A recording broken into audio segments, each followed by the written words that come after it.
What is going on, everybody? I hope you guys are having a great day so far. Before we get going, as always, go ahead and subscribe, share, like, for sure, just to keep helping growing the show and spreading the content around, pretty much. I appreciate you guys as always. You're amazing.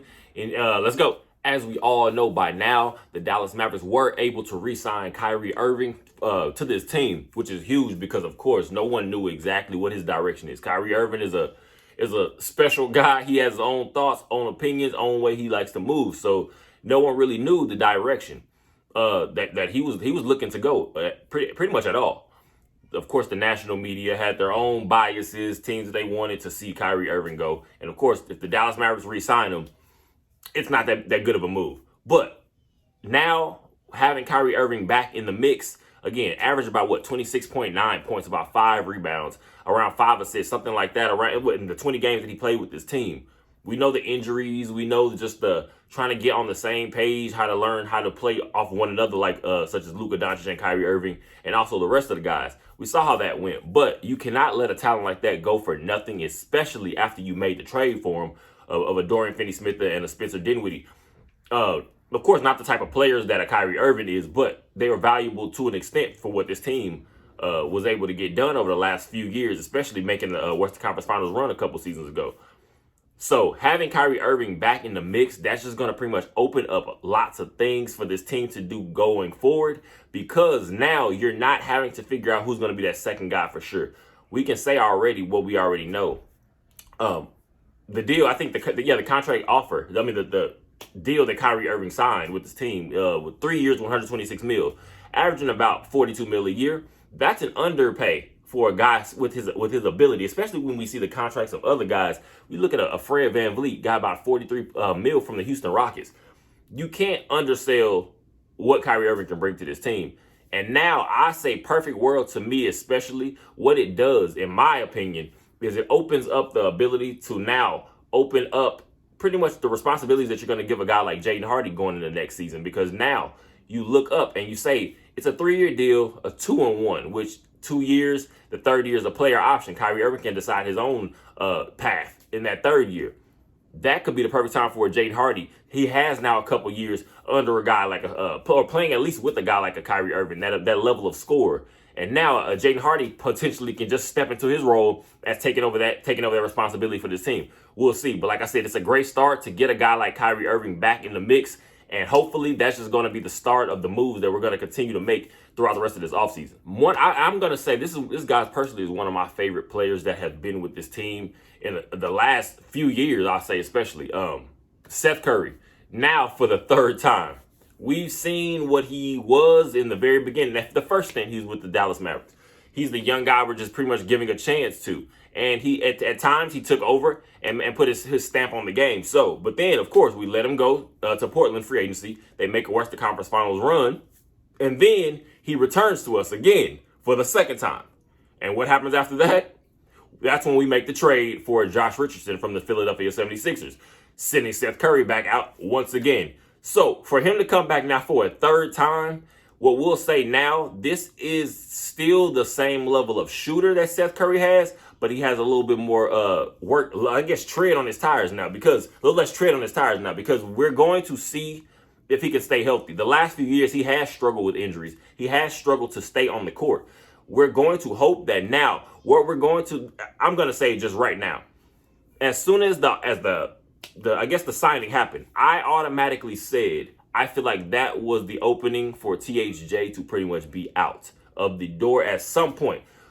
What is going to happen now, because you have a Seth Curry? Seth Curry is going to be that guy that comes off the bench. He's going to be your volume three-point shooter, your volume guy that you're going to just try to get open looks in the corners, all around the perimeter, because you have a guy now such as Luka Doncic. We know the level of playmaker that he is. We know just the threat offensively that Kyrie Irving is. That's going to naturally open up things for everybody else on the court.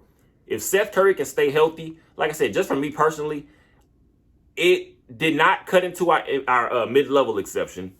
And also, we're still going to be able to make some moves off of what is still on this roster, because you still have a guy like a Rashawn Holmes.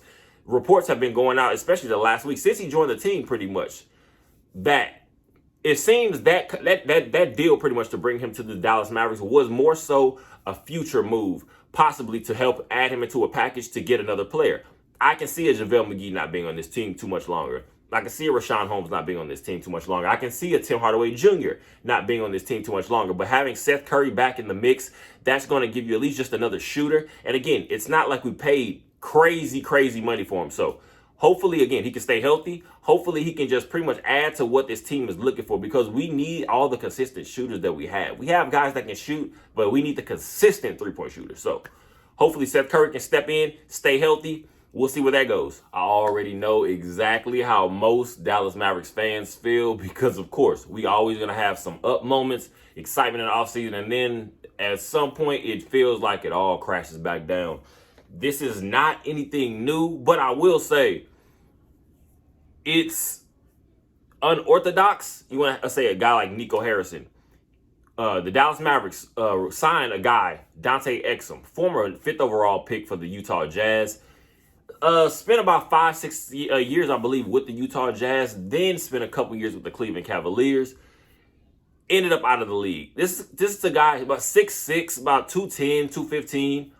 He has always had the athletic ability, but it's about putting everything together. And of course, and then also we're talking about another guy dealing with injuries. You are looking for wing depth. This to me is not. It's not going to bring us exactly what we're looking for. So to me, I'm going to think, I'm going to look at one way. I'm going to say, I remember years ago, there was a guy, the name of Samuel Dallenberg. He also had pretty much a contract, guaranteed contract with the Dallas Mavericks. Ended up being cut in the offseason because a guy, Salah Mejri, ended up taking his spot. So if you see a younger guy or a guy that they see has more flashes than this summer league process or just during training camp in general, it's not a foregone conclusion that Dante Exum does make this team. We're talking about Dante Exum again. He just led his team overseas. Partizan Belgrade, I believe, led his team to the Adriatic League Championship pretty much. And we're looking at a guy that you're going to hope that his shooting can hold up, because that's not really his strong suit. But we're looking for length because, of course, what this front office has let it be known multiple times already. They have pretty much been looking to build the depth of the wing defenders, and that starts with having much longer guys. Look at a guy we drafted, Omax, from the University of Marquette. Long, 6'8", rangy, 7'2" wingspan. Dante Exum, it's very long, but again, a 6'6" guy with some solid length. We're going to hope that maybe this is just a camp body, but that is not a move to me I'm going to say I'm excited about. It's just something I guess Nico Harrison and his front office wanted to kick their tires on. We don't even need to go into exactly the second signing after the Kyrie Irving deal, apparently, is going to be Dwight Powell once again. I will say for sure, again, we always have a very split decision somewhat in this fan base, because you have a lot of fans that believe that Dwight Powell, he's just a great guy. Man, I think a lot of us would agree. Does a lot of great work in the community, all that stuff. But he cannot be a guy that you're counting on to get serious, important minutes, because we have seen how that's gone.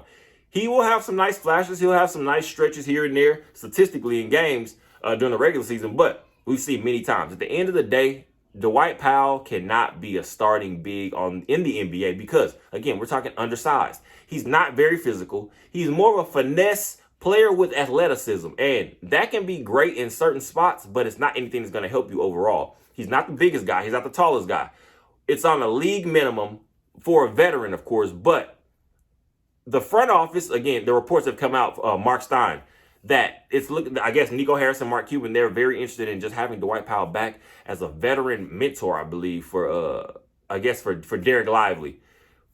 They obviously have their own plan. Personally, I'm just tired of us bringing back so many bottom end of the bench guys here just to be here. Now, I'm okay with a couple, but to me, you don't have to constantly have a Dwight Powell, constantly have a Theo Pinson, and multiples of those on your team. Pick one and then go from there. But if Dwight Powell is back to be that mentor, I feel like he can teach a few things to a guy like Derek Lively. Again, we're talking about, it seems very simple, but setting great screens. that is a skill set. It is something that you can actually have to work out a little bit. So things like that, I guess he can help him out. But again, I felt like this is not really even upsetting to me because I saw it pretty much. We're talking about Dwight Powell. He's been in all the workout videos for the Mavericks all season. And that comes with not even having a contract with the team. So that was kind of the writing on the wall. We already knew, we should have known what exactly was going to happen. But Dwight Powell back once again, 3 years, $12 million. Again, it's the vet minimum. But at this point, we know what Dwight Powell is to this, to Mark Cuban. What he is to this. I guess pretty much this franchise in general. I guess they have just a lot of great love for him. So Dwight Powell's back once again. Also a guy, Dante Exum. These last two signings, it's pretty much Dallas Maverick-esque. You kind of have a high, and then all of a sudden we feel kind of this low as a fan base. But we don't really know what exactly the finishing and final moves are for this. I guess just pretty much helping this team get improved even more so. We'll see what exactly the next steps are. Hopefully it's much bigger moves than that, but we'll have to see. We'll just see. The Dallas Mavericks Summer League team will be kicking off action on July 8th, so that is right around the corner. I am very excited to see some of these guys on this team just getting their feet wet in what is NBA semi NBA competition, or just being around the NBA environment in general. Because of course, when you get down to Las Vegas on the Summer League, you have coaches, you have scouts, you have everybody just pretty much looking. Guys that they possibly could want to add to their team. Guys, again, we're talking about guys that you want to just see keep adding and developing their game also, whether it's your rookies or your second-year players. This team specifically, you have a guy like a Derek Lively. We're going to be very focused on what exactly he's going to be able to show that he can do, because what we need a Derek Lively to show is that he has that real capability to translate that athleticism into the rebounding game, into the defensive low post presence, into, again, we're talking about a guy that's going to be a rim runner, finishing putbacks, alley-oops, things like that, finishing around the rim. And also, if he can show that three-point shot that he kind of displayed during the draft process, during the combine and all that, is actually real, that's going to be big, because that's something to also add to his game. Now we're also going to look at a guy, again, Olivier Maxence Prosper from Marquette.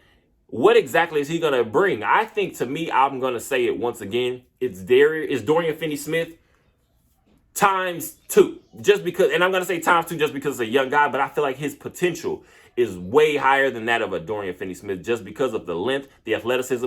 And one thing you'll watch if you're watching a guy like Omax, and just in his film, he's very aggressive. He plays with aggression. He does not, again, hesitate when it comes to driving to the rim, when it comes to cutting to the basket. That's going to be huge for a guy like Luka Doncic. You're going to have many opportunities for easy buckets. We're talking about in the fast break. He likes to run the court. That's big when playing with a guy like a Kyrie Irving, because we know he likes to go up tempo and switch up the pace for our offense when he gets on the court. So that's going to be big. You'll be able to find, I'm going to say already, I'm going to just stamp this right now. You're going to see like a guy like Omax. You're going to have some sneaky 20-point games in the NBA, just playing off a lot of his athleticism and his hustle. I'm going to liken it to a guy such as a Sean Marion, the Matrix. We already know what he was helping that 2011 championship team. And we also going back to what Sean Marion was in his prime. We're talking about with the Phoenix Suns. Very athletic guy, all over the place. He literally tries to pretty much, again, we're talking about a stat sheet stuffer. Does a little bit of everything, to the point that at the end of the game, you're going to look up and he's a big reason why you were able to pull out that win. So that, and also we are going to be able to see Jaden Hardy once again in the Summer League. This is going to be huge for him, because now we're going to have to see him build himself up and grow into that, again, next step role. Because if it's also true of what I believe, Tim Hardaway Jr. will not be on this team too much longer, you're going to have a guy like Jaden Hardy step up and step up big. We're not talking about even just small improvements. We're going to need a guy like a Jaden Hardy to come in and potentially be that 14 to 15, 16 point per game scorer off your bench, being your hopefully your leading sixth man. So hopefully Jaden Hardy, Derek Lively, Omax. Again, you have other guys, Mike Miles Jr. You have a few other guys on this team that we're going to want to keep an eye on and get a look and see what exactly they can bring to this team too. But exciting work. You also have what I'm going to say is going to be huge for a guy like a Derek Lively, looking to be one of our prized possessions right now. Young guys. Tyson Chandler will be one of the assistant coaches on the Summer League team, head coached by Jared Dudley. Tyson Chandler, if anything, we know exactly what he brought to that 2011 championship team. We're talking about just a guy that knows his role, knows his knows where to be, just his placement, knows exactly how to take away those back cuts and just be that last line of defense if the perimeter defense does break down even a little bit. Derek Lively, I want to see him walking around following Tyson Chandler the entire way in Vegas, because we're going to need him to pretty much soak up all that game and pretty much just funnel it, because and pretty much translate it to what he's going to be able to bring to the Dallas Mavericks, because that's the one thing that we're lacking, that interior presence, just that interior mind and that body that we know when other teams are out there seeing.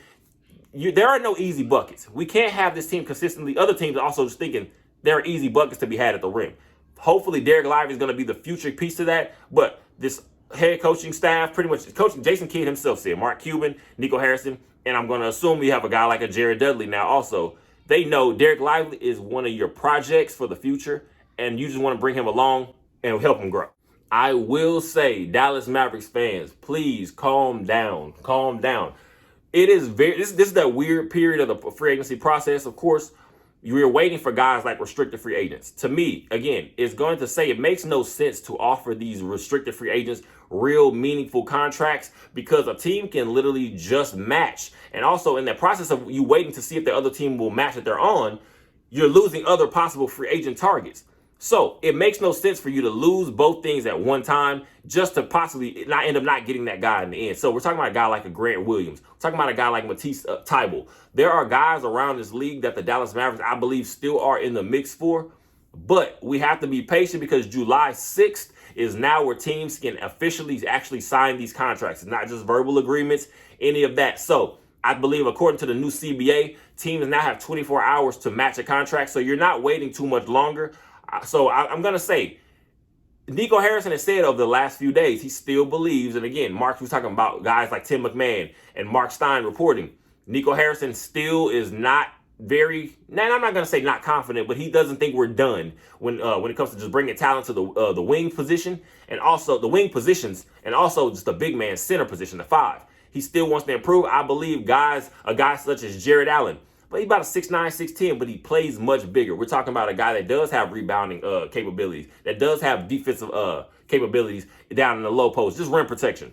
We're also talking about a guy, I still believe a guy like Clint Capella is still in the mix. So these next few days, we'll have a clearer view what exactly this team still is lacking, what this team still needs, and what this team can actually still bring on.